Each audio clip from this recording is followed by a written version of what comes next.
मानव जीवन दुर्लभ है। प्रभु ज्ञान से सफल बनाए।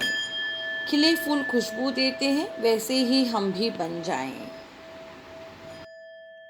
प्रिय श्रोताओं, सादर नमस्कार। जय माँ कालिका।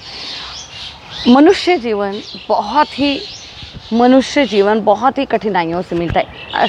84 लाख योनियों के बाद मनुष्य जीवन प्राप्त होता है। क्या आप जानते हैं मादा बिच्छू के बारे में? उसकी मौत कितनी दर्दनाक होती है।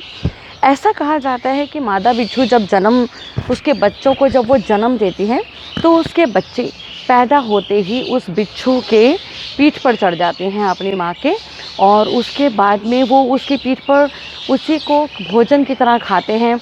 उसको तब तक खाते रहते हैं जब तक कि उसकी अस्थियां नहीं दिख जाती।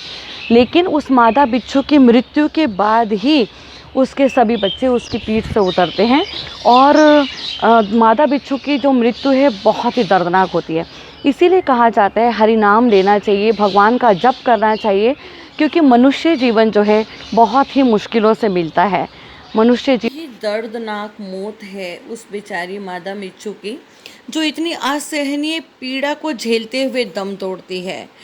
और ऐसा कहा जाता है कि इंसान इस मनुष्य जीवन में जो कर्म करेगा, नाना प्रकार की असंख्य योनियों में इन कर्मों के आधार से ही उसे दुख और सुख मिलते हैं, ये तय है।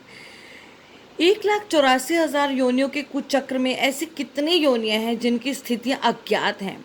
इसीलिए भवसागर को अगम अपार कहा गया है। संतों के अनुसार मनुष्य योनियों में किया हुए हमें कर्मों का भुगतान तो करना ही पड़ता है। मतलब इंसान इस मनुष्य जीवन में जो कर्म करेगा, नाना प्रकार की असंख्य योनियों में इन कर्मों के आधार से ही उसे दुख और सुख मिलेंगे, ये तो तय है। मनुष्य जीवन बड़ी मुश्किल से मिलता है। ये जो हम पशु देखते हैं इतना कष्ट भोग रहे हैं, वो लोग हैं जो मनुष्य जन्म को हार गए, भगवान का भजन वो और धन्यवाद नहीं किया, पशु योनि में आ गए। हरि नाम का भजन कर्म फलों को भी धो डालता है। इसलिए इसीलिए कहते हैं जप करो, पुण्य कर्म करो, किसी का दिल ना दुखाओ, भगवान भव सागर से पार करेंगे। मेरे चैनल को लाइक, शेयर एंड सब्सक्राइब ज़रूर करिए। धन्यवाद।